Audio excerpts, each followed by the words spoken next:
Let's discuss the realistic timelines of when hitting prospects such as Colson Montgomery, Teel, and Edgar Quero make it to the show with my guest next on Locked On White Sox.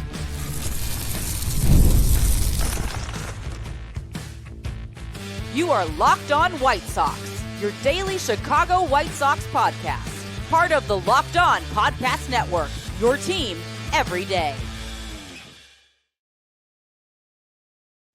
Hello, I'm your host, Todd Welter, a lifelong Sox fan and the site expert at SouthsideShowdown.com, part of the FanSided Network, and also have covered Major League Baseball for outlets such as the Associated Press. And thanks for making Locked On White Sox your first listen every day, part of the Locked On Podcast Network, your team every day. Make sure to hit the like button on today's episode. Subscribe to the YouTube channel at Locked On White Sox if you've not done so already, and also follow or subscribe to the show wherever you get your podcasts. And today's episode is brought to you by FanDuel. Right now, new FanDuel customers can get $150 in bonus bets if your first $5 bet wins. Download the app or head to FanDuel.com to get started. Well, one focus of spring training will be if top prospects such as Colson Montgomery, Teel, and Edgar Quero can break camp with the big league club. Joining me to discuss what should be realistic and smart timelines, along with some non-roster invites to pay attention. And now that the list keeps growing and growing, and some other prospect news and notes, is James Fox, managing editor of FutureSox.net and co-host of the Future Sox podcast. And James, thanks for joining me. So let's just dive into it. Colson Montgomery, as you know, I've had you on past episodes. We've really gotten into his career and that type of stuff. But if he hits in the dry Arizona air, does he make the squad? Maybe. I'm not a big fan of Colson Montgomery, like starting the season with the big league club, just because I kind of want him to go to Charlotte and earn it. But I do think it's going to be one of the major storylines here this week. Cause I mean, look, there's just, I feel like people aren't that interested in talking about a lot of these, veterans that are on this team. Right. So if there's a chance that Colson can be your shortstop, I think that'll be like the talk of camp. I think they're going to let him attempt to win the job, whatever that means. I think spring training battles are, kind of stupid and pointless personally, because I don't think it just, like, if he does well in spring training, that doesn't indicate that he's ready for the big leagues. Just like if he does bad, it doesn't indicate that he's not ready, right? I just think it's kind of a waste of time. I would send him to Charlotte, make him prove it, and then have him up for 130 games or so. But I do think it's realistic that he's like a real option to break camp. And I'm curious to see how long he's in big league camp, because there's a whole bunch of NRIs that, your listeners have heard of, like from the prospect world. I think most of those guys are up for a couple of weeks maximum until, the minor league side of things starts, and then they're all going to go back down. Colson, I feel like, might be with the big league club for the majority of camp with an honest chance here to at least head north.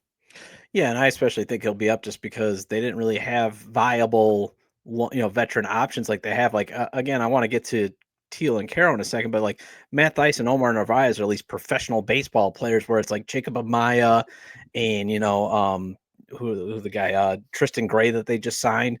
Those are guys that are more like, they're not really viable total long-term Major League Baseball players. So that's kind of where I think, Colson Montgomery will probably, as you say, stay a little bit longer. But I'm with you. And, I did a show last week saying that, hey, he's got the most upside, so that's why you should root for him. But I'm with you in that he should probably still earn the job and also prove that September in the Arizona Fall League was no just blip, that's really who he was. And the rest of his AAA season was just kind of a, trying to figure things out and dealing with injuries and stuff.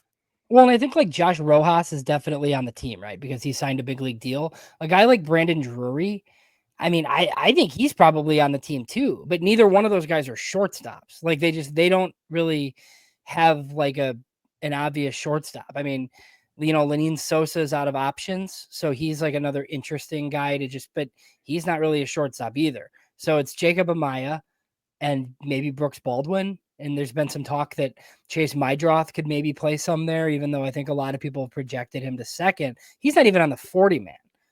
So, like, it looks like a clear path for Colson right now.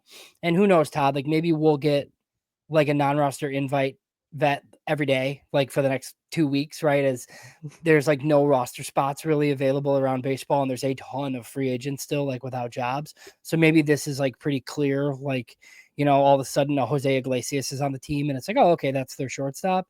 But I do think they want Colson to at least go to Arizona thinking there's a chance for him to win the shortstop job. All right, so you spoke about Chase Bydroth, and like I said, we'll get to Keel and Taro in a second, but I want to get to Chase Bydroth there. Is he more destined to be a super sub to maybe start the season? Because there's really no point in him going to AAA, correct?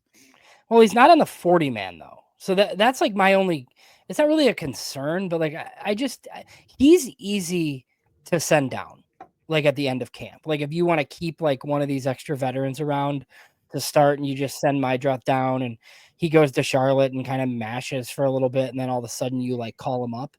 I feel like a lot of people think he could break camp because that's what was said when they traded for him. But until he's on the 40 man roster, I think there's other guys like kind of ahead of him, but I do think, he's going to debut this year for sure. And he's pretty safe to be pretty decent, I think too. I just don't know where he like ultimately is going to play the most.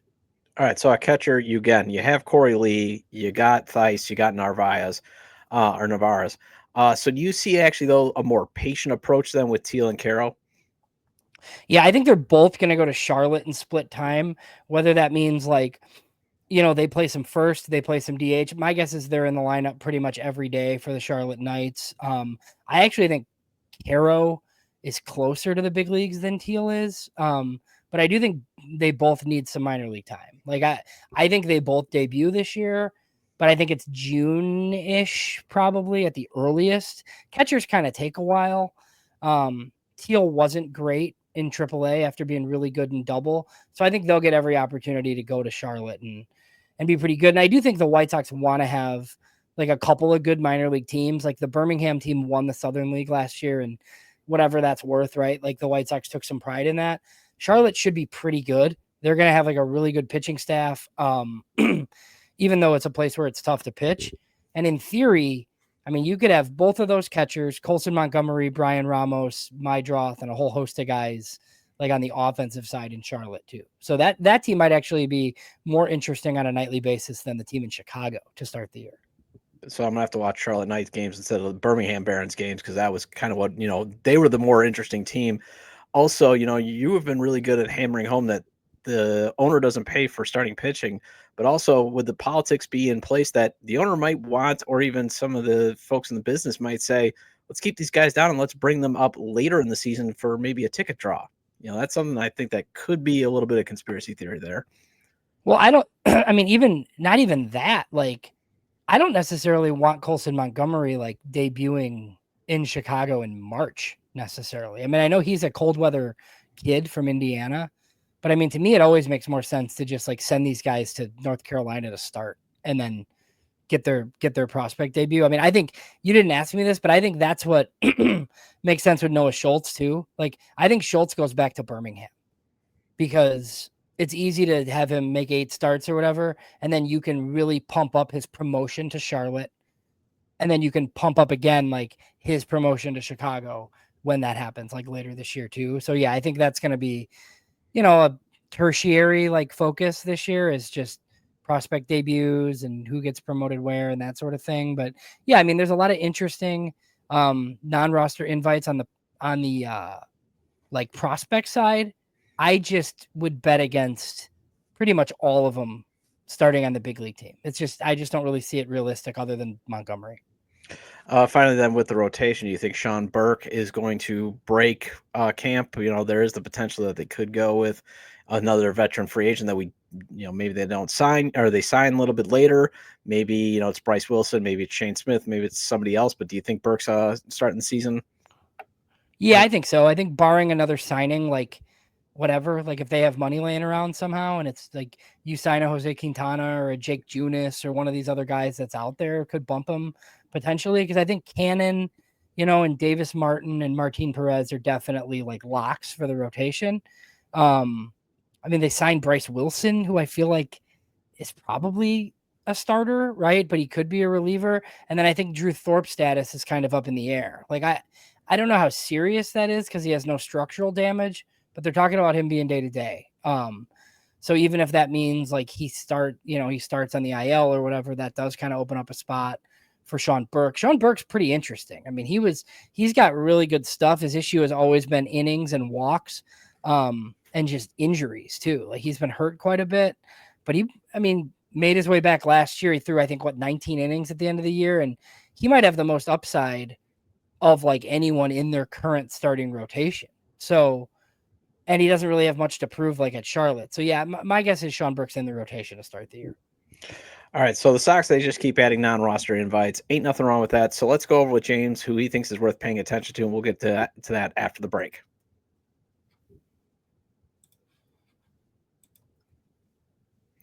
When the game tips off, the NBA action is just getting started, and there's no better place to get in on it than FanDuel, America's #1 sportsbook.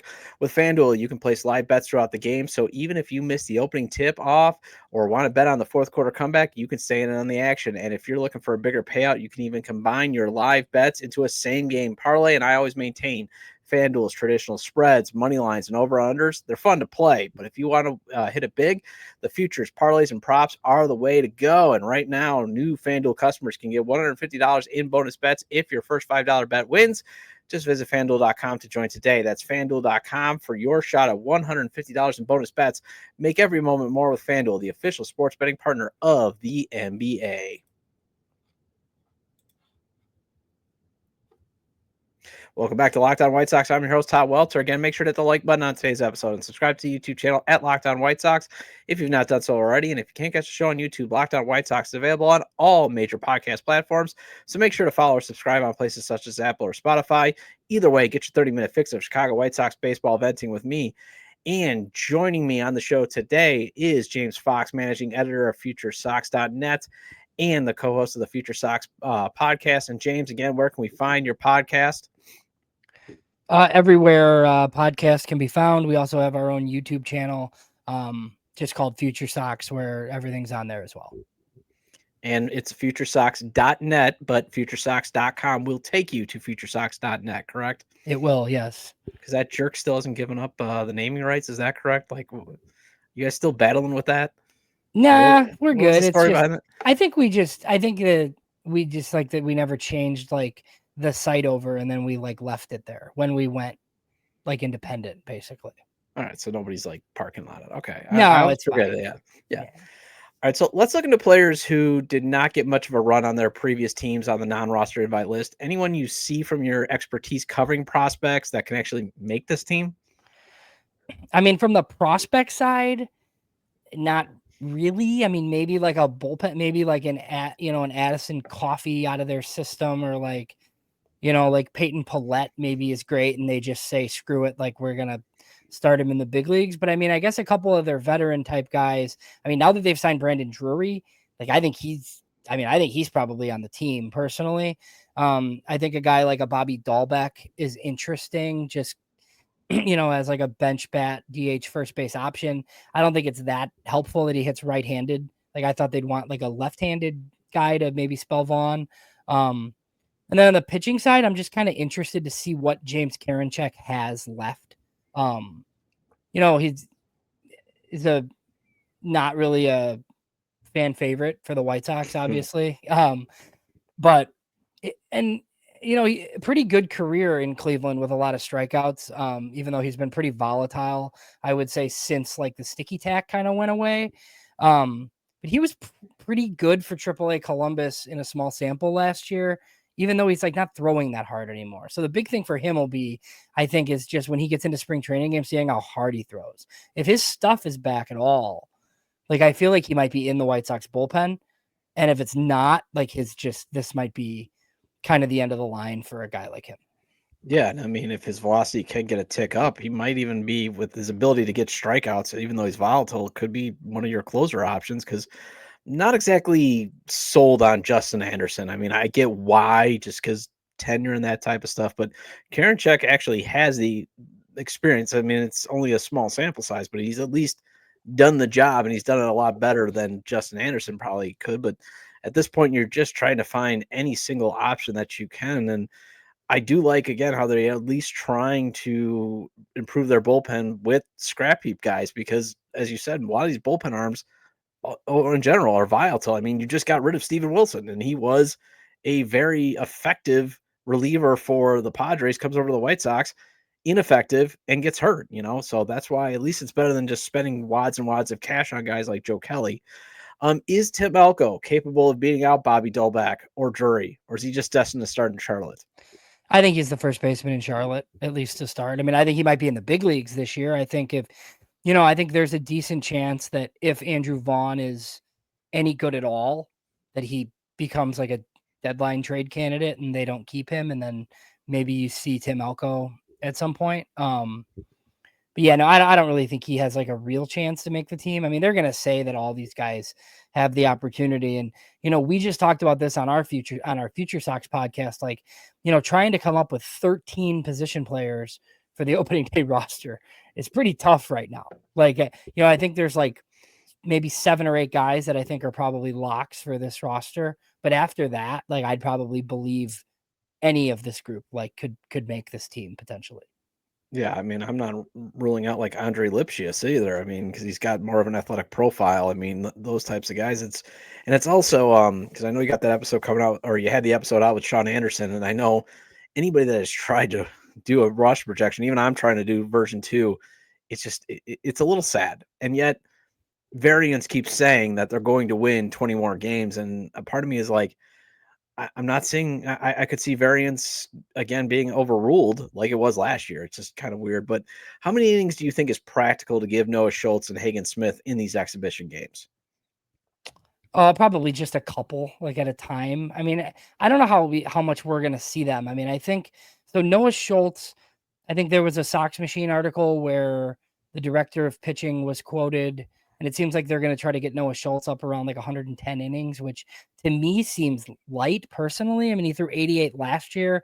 I was thinking he'd be maybe pushing more towards like 130 on the year. So 110 is even like kind of slow playing that a little bit. And I think Hagen Smith is probably similar, like right behind him after throwing as many as he threw last year. But I mean, I think their buildup happens in minor league camp. I don't even know, like they probably throw once or twice in big league camp and then they go down and try to get on their 5-day work week. I think early on we'll hear a lot about Noah Schultz and Hagen Smith because why not, right? Like the 2 top left-handed pitching prospects in baseball, but those guys really have no opportunity to start the year in Chicago. Yeah, I mean, just because you want to build them up. And I was I agree with you. 110 seems a little late. Like I was thinking that they should just do what they did with Garrett Crochet, just at AA and AAA with Noah Schultz to build him up. Kind of have him go now every 5 days instead of every Saturday. In the beginning, just kind of unleash him. And then once you get to July, maybe do 4 innings. But, I agree with that. That's kind of light to have him. You only do 110, especially when these are going to be your 2 guys that are projected to be your ace. I mean, you're banking on these guys being the top of your rotation pitchers, and you'd like to make sure that you're not having to go through kind of what you did with Garrett Crochet last year, because one of the things that did hurt him was Garrett Crochet was only pitching 4 innings after July, so you're kind of using up your bullpen. Yeah, it's gonna. I mean, I do think the goal is they're going to start every 5th day. I think that's more so than innings. I think they want to see that. They want to see them get into like routine and start every 5th day. I think Noah will be in AA with Birmingham. I think Hagen probably goes to high A Winston, but he won't be there long. Yeah, I mean, although I wouldn't be terrible to throw him into Birmingham as we've seen the guys thrive there, but at the same point, you don't need to rush them. I mean, we still got plenty of time here. One thing I really want to get James's thoughts on after the break is international free agent signings, and if there are any we can see breaking the Sox top 30 list soon. And let's get to that after the break.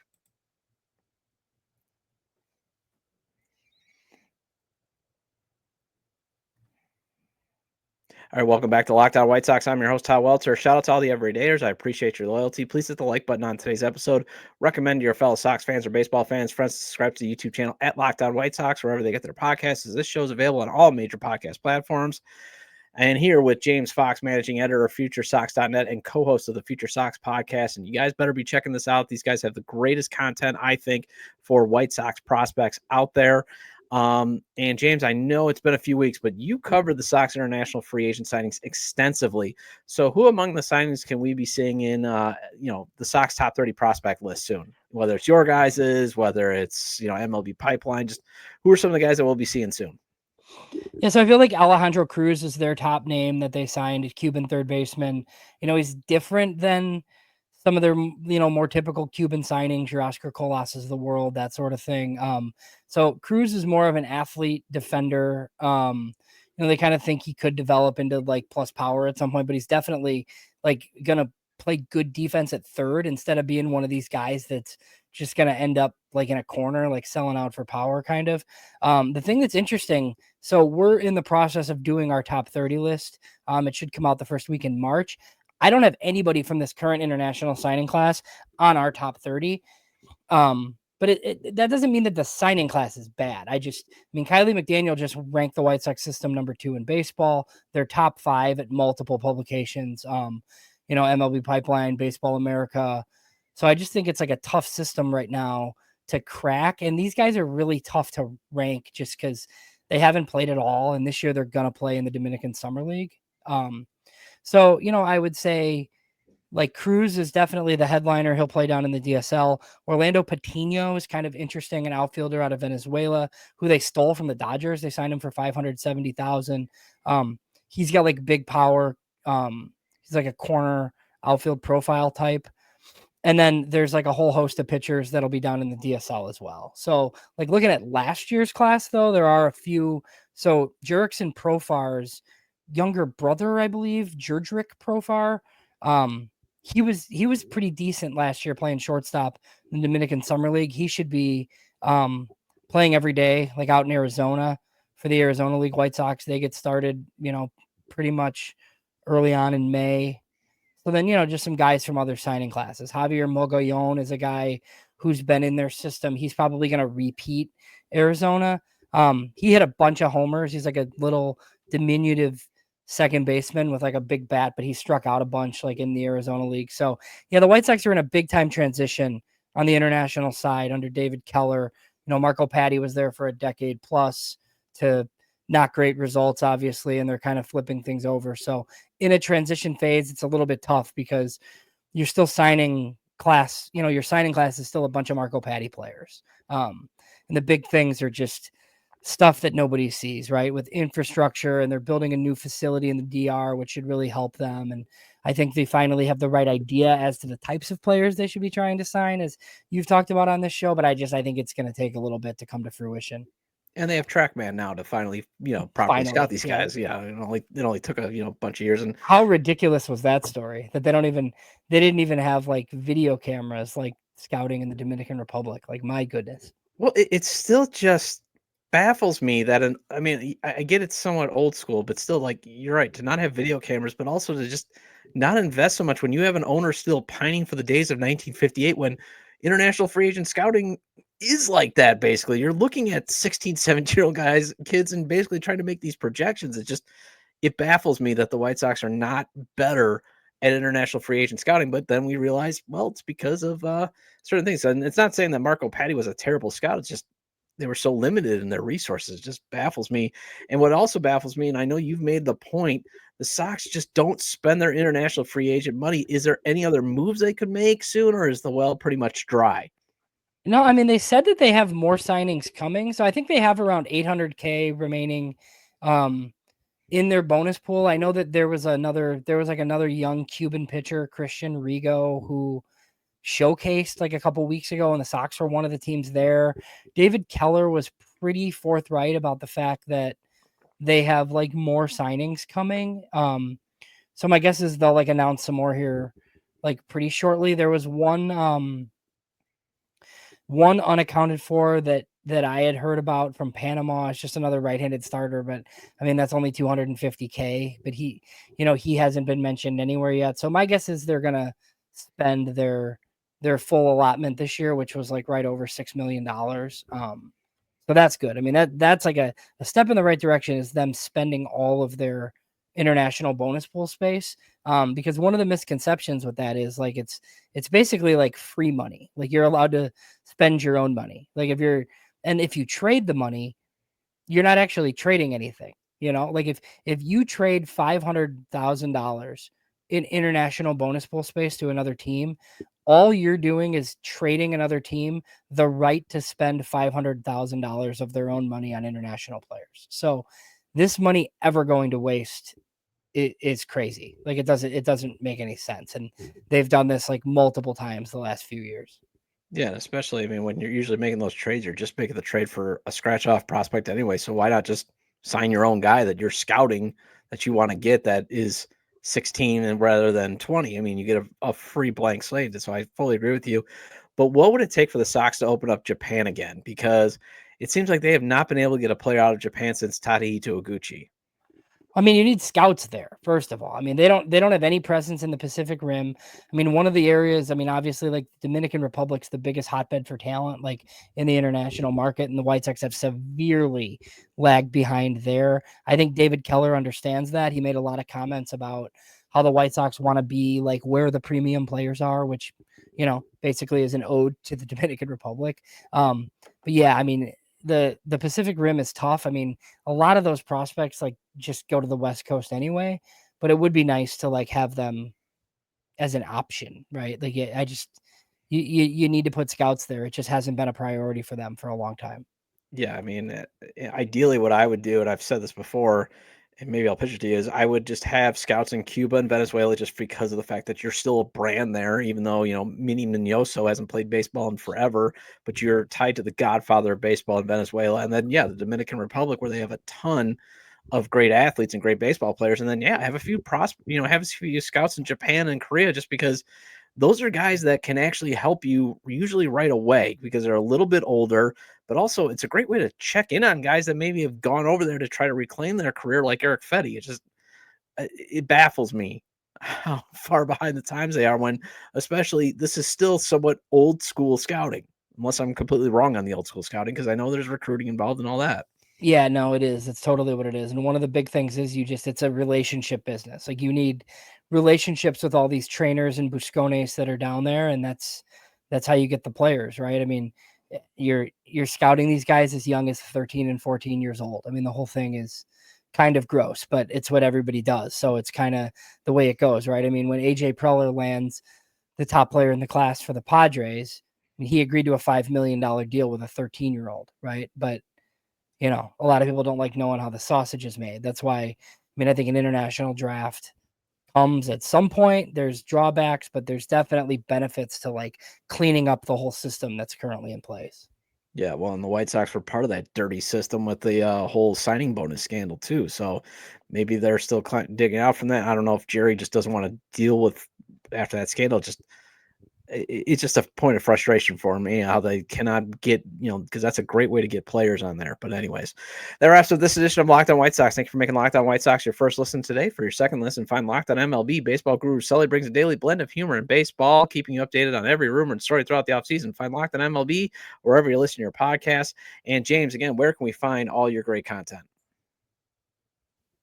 Yes, you can go to the website at futuresox.net. That's where like all of our written content. We have all of our podcasts there as well. You can also find the podcast everywhere podcasts are found, and then on our YouTube page. I will say this week we have interviews we did a whole live show with Sean Anderson of CHGO.